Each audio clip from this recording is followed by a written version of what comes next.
शिव पुराण विदेश्वर संहिता अध्याय 10वां। प्रणव एवं पंचाक्षर मंत्र की महत्वता। ब्रह्मा और विष्णु ने पूछा, प्रभु सृष्टि आदि 5 कृतियों के लक्षण क्या है, यह हम दोनों को बताइए। भगवान शिव बोले, मेरे कर्तव्यों को समझना अत्यंत गहन है, तथापि मैं कृपया पूर्वक तुम्हें बता रहा हूँ। सृष्टि, पालन, संहार, तिरोभाव और अनुग्रह मेरे जगत संबंधित 5 कार्य हैं जो नित्य सिद्ध हैं।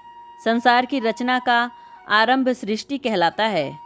मुझसे पालित होकर सृष्टि का सुस्थिर रहना उसका पालन कहलाता है। उसका विनाश ही संहार है। प्राणों के उत्क्रमण को तिरोभाव कहते हैं। इन सब से छुटकारा मिल जाने पर ही मेरा अनुग्रह अर्थात मोक्ष है। ये मेरे 5 कृत्य हैं। सृष्टि आदि 4 कृत्य संसार का विस्तार करने वाले हैं। 5वां कृत्य मोक्ष का है। मेरे भक्तजन इन 5 कार्यों को 5 भूतों में देखते हैं। सृष्टि धरती पर, स्थिति जल में, संहार अग्नि में, तिरोभाव वायु में और अनुग्रह आकाश में स्थित है। पृथ्वी से सबकी सृष्टि होती है, जल से वृद्धि होती है, आग सबको जला देती है, वायु एक स्थान से दूसरे स्थान पर ले जाती है और आकाश सबको अनुग्रहित करता है। इन 5 कृत्यों का भार वहन करने के लिए ही मेरे 5 मुख हैं। 4 दिशाओं में 4 मुख और इनके बीच में 5वां मुख है। पुत्रों, तुम दोनों ने मुझे तपस्या से प्रसन्न कर सृष्टि और पालन दोनों कार्य प्राप्त किए हैं। इस प्रकार मेरी विभूति स्वरूप रुद्र और महेश्वर ने संहार और तिरोभाव कार्य मुझसे प्राप्त किए हैं, परंतु मोक्ष मैं स्वयं प्रदान करता हूँ। मैंने पूर्व काल में अपने स्वरूप भूत मंत्र का उपदेश किया है, जो ओमकार रूप में प्रसिद्ध है। यह मंगलकारी मंत्र है।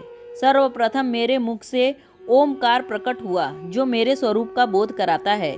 इसका स्मरण निरंतर करने से मेरा ही सदा स्मरण होता है।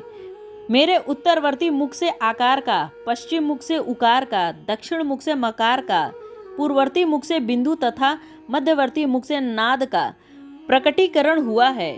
इस प्रकार इन 5 अवयवों से ओमकार का विस्तार हुआ। इन 5 अवयवों के एकाकार होने पर प्रणव ओम नामक अक्षर उत्पन्न हुआ। जगत में उत्पन्न सभी स्त्री पुरुष इस प्रणव मंत्र में व्यापक हैं। यह मंत्र शिव शक्ति दोनों का बोध कराता है।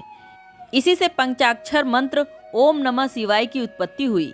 यह मेरे साकार रूप का बोध कराता है। इस पंचाक्षर मंत्र से मातृ का वर्ण प्रकट हुआ है, जो 5 भेद वाले हैं। इसी से शिव मंत्र सहित त्रिपदा गायत्री का प्राकरण हुआ। इस गायत्री से संपूर्ण वेद प्रकट हुए और उन वेदों से करोड़ों मंत्र निकले हैं। उन मंत्रों से विभिन्न कार्यों की सिद्धि होती है। इस पंचाक्षर प्रणव मंत्र से सभी मनोरथ पूर्ण होते हैं। इस मंत्र से भोग और मोक्ष दोनों प्राप्त होते हैं। नंदिकेश्वर कहते हैं, जगदम्बा उमा गौरी पार्वती के साथ बैठे महादेव ने उत्तरवर्ती मुख बैठे ब्रह्मा और विष्णु को पर्दा करने वाले वस्त्र से आच्छादित करते हुए मस्तक पर अपना हाथ रखकर धीरे धीरे उच्चारण कर उन्हें उत्तम मंत्र का उपदेश दिया। 3 बार मंत्र का उच्चारण करके भगवान शिव ने उन्हें शिष्यों के रूप में शिक्षा दी। गुरु दक्षिणा के रूप में दोनों ने अपने आप को समर्पित करते हुए दोनों हाथ जोड़कर उनके समीप खड़े हो गए। जगत गुरु भगवान शिव की इस प्रकार स्तुति करने लगे। ब्रह्मा विष्णु बोले, प्रभु आपके साकार और निराकार 2 रूप हैं। आप तेज से प्रकाशित हैं। आप सबके स्वामी हैं। आप सर्वात्मा को नमस्कार है। आप प्रणव मंत्र के बताने वाले हैं तथा आप ही प्रणव लिंग वाले हैं। सृष्टि, पालन, संहार, तिरोभाव और अनुग्रह आदि आपके ही कार्य हैं। आपके 5 मुख हैं। आप ही परमेश्वर हैं। आप सबकी आत्मा हैं, ब्रह्मा हैं। आपके गुण और शक्तियाँ अनंत हैं। हम आपको नमस्कार करते हैं। इन पंक्तियों से स्तुति करते हुए गुरु महेश्वर को प्रसन्न कर ब्रह्मा और विष्णु ने उनके चरणों को प्रणाम किया। महेश्वर बोले, आद्रा नक्षत्र में चतुर्थी को यदि इस प्रणव मंत्र का जाप किया जाए तो यह अक्षय फल देने वाला है। सूर्य की संक्रांति में महाआद्रा नक्षत्र में एक बार किया गया प्रणव जप करोड़ों गुना जप का फल देता है।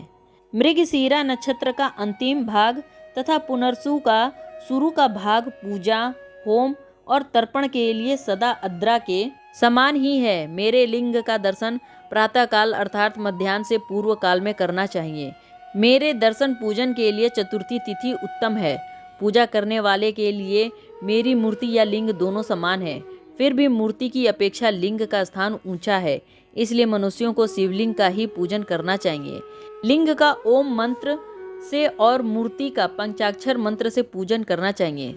शिवलिंग की स्वयं स्थापना करके या दूसरों से स्थापना करवाकर उत्तम द्रव्यों से पूजन करने से मेरा पद सुलभ होता है। इस प्रकार दोनों शिष्यों को उपदेश देकर भगवान शिव अंतर ध्यान हो गए। इस प्रकार 10वां अध्याय समाप्त। 11वां अध्याय प्रारंभ। शिवलिंग की स्थापना और पूजन विधि का वर्णन। ऋषियों ने पूछा, सूत जी, शिवलिंग की स्थापना कैसे करनी चाहिए तथा उसकी पूजा कैसे करें, किस काल में तथा किस द्रव्य द्वारा करनी चाहिए।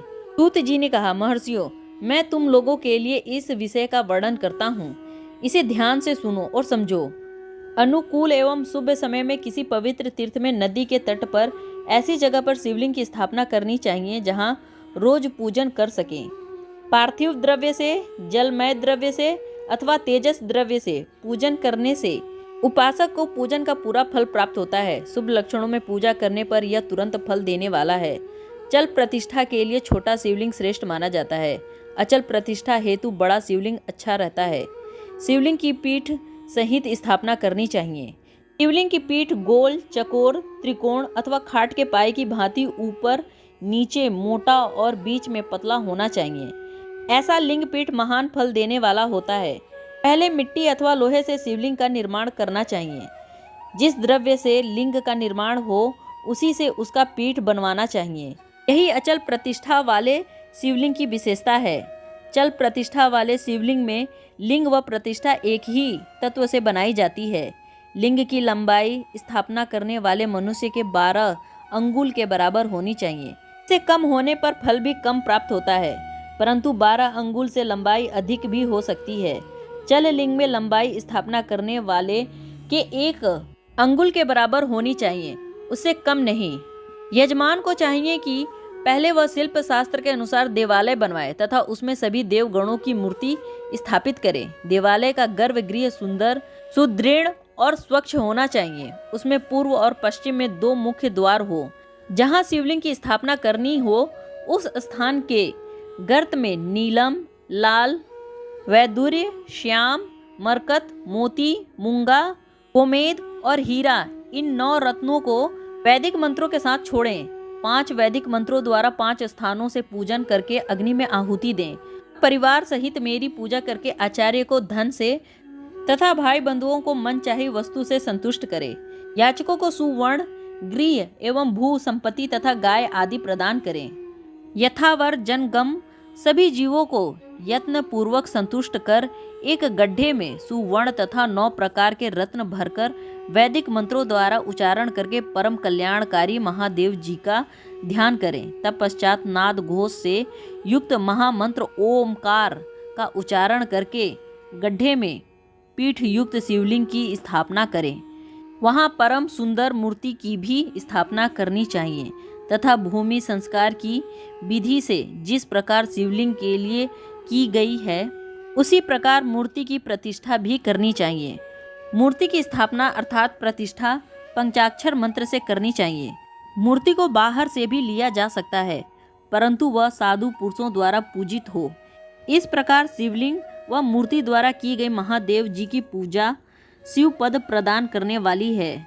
स्थावर और जगम से लिंग भी 2 तरह का हो गया है। वृक्ष लता आदि को स्थावर लिंग कहते हैं और क्रीम कीड़ आदि को जगम लिंग। स्थावर लिंग को सींचना चाहिए तथा जगम लिंग को आहार एवं जल देकर तृप्त करना चाहिए।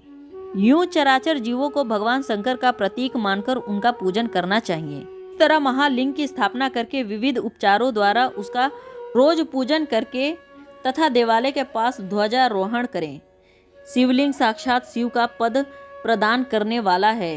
आवाहन, आसन, अर्ध, पाद, पादांग, आचमन, स्नान, वस्त्र, यज्ञोपवीत, गंध, पुष्प, धूप, दीप, नैवेद्य, तांबूल, समर्पण, नीराजन, नमस्कार और विसर्जन, ये 16 उपचार हैं। इनके द्वारा पूजन करें। इस तरह किया गया भगवान शिव का पूजन शिव पद की प्राप्ति कराने वाला है। सभी शिवलिंगों की स्थापना करने के उपरांत चाहे वे मनुष्य द्वारा स्थापित हो या ऋषियों या देवताओं द्वारा अथवा अपने आप प्रकट हुए हो, सभी का उपयुक्त विधि से पूजन करना चाहिए, तभी फल प्राप्त होता है। उसकी परिक्रमा और नमस्कार करने से शिव पद की प्राप्ति होती है। शिवलिंग का नियम पूर्वक दर्शन भी कल्याणकारी होता है। मिट्टी, आटा, गाय के गोबर, फूल, कनेर के पुष्प, फल, गुड़, मक्खन, भस्म अथवा अन्य से शिवलिंग बनाकर प्रतिदिन पूजन करें अथवा प्रति इन 10,000 प्रणव मंत्रों का जाप करें अथवा दोनों संध्याओं के समय 1 सहस्त्र प्रणव मंत्र का जाप करें। इससे शिव पद की प्राप्ति होती है। जप काल में प्रणव मंत्र का उच्चारण मन की शुद्धि करता है।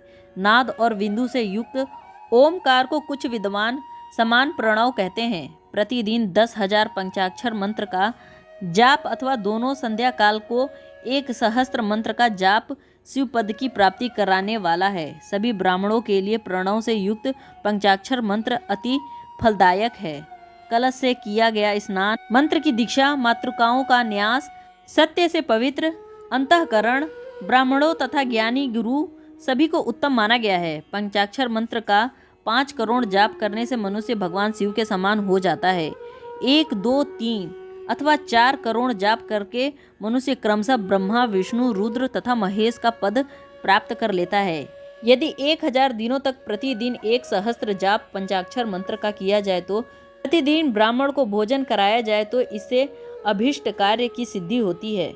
ब्राह्मण को प्रतिदिन प्रातःकाल 1008 या गायत्री मंत्र का जाप करना चाहिए, क्योंकि गायत्री मंत्र शिव पद की प्राप्ति कराता है। वेद मंत्रों और वैदिक सुकृतियों का भी नियम से जाप करें। अन्य मंत्रों में जितने अक्षर हैं उनके उतने लाख जाप करें। इस प्रकार यथाशक्ति जाप करने वाले मनुष्यों को मोक्ष प्राप्त होता है। अपनी पसंद से कोई एक मंत्र अपनाकर प्रतिदिन उसका जाप करें अथवा ओम का नित्य 1 सहस्त्र जाप करें। ऐसा करने से संपूर्ण मनोरथ की सिद्धि होती है। जो मनुष्य भगवान शिव के लिए फुलवाड़ी या बगीचे लगाता है तथा शिव मंदिर में झाड़ने बहारने का सेवा करता है, ऐसे शिव भक्त को पुण्य कर्म की प्राप्ति होती है। अंत समय में भगवान शिव उसे मोक्ष प्रदान करते हैं। काशी में निवास करने से भी योग्य और मोक्ष की प्राप्ति होती है। इसलिए आमरण भगवान शिव के क्षेत्र में निवास करना चाहिए। उस क्षेत्र में स्थिर बावड़ी, तालाब, कुआं और पोखरे को शिवलिंग समझकर वहां स्नान, दान और जाप करके मनुष्य भगवान शिव को प्राप्त कर लेता है। जो मनुष्य शिव के क्षेत्र में अपने किसी मृत संबंधी का दाह, दशा, मासिक श्राद्ध अथवा वार्षिक श्राद्ध करता है अथवा अपने पितरों को पिंड देता है, वह तत्काल सभी पापों से मुक्त हो जाता है और अंत में शिव पद प्राप्त करता है।